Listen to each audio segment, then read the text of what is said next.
ए पहुना एहि मिथिले में रहुना, ए पहुना एहि मिथिले में रहुना। जौने सुखबा ससुरारी में तौने सुखबा कहूना, ए पहुना एहि मिथिले में रहुना, ए पहुना एहि मिथिले में रहुना। रोज सवेरे उपटन मल के इत्तर से नहवाएब हो, रोज सवेरे उपटन मल के इत्तर से नहवाएब।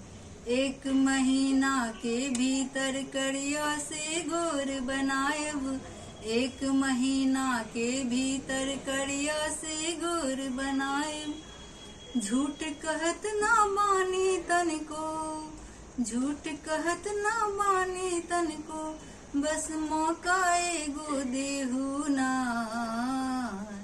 ए पहुना एहि मिथिले में रहुना, ए पहुना एहि मिथिले में रहुना।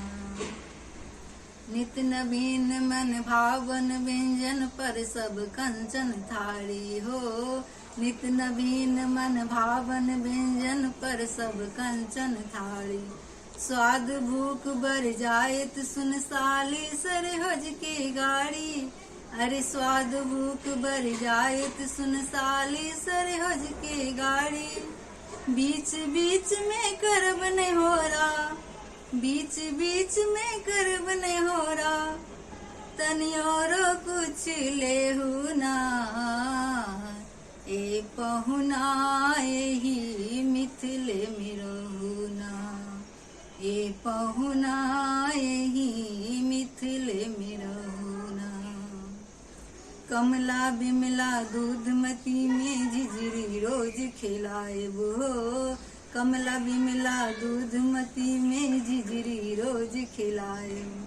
सावन में कजरी कागा के झूला रोज झुलाएब, सावन में कजरी कागा के झूला रोज झुलाएब।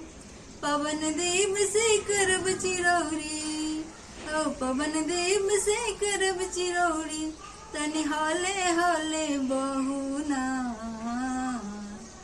ए पहुना एहि मिथिले में रहुना, ए पहुना एहि मिथिले में रहुना।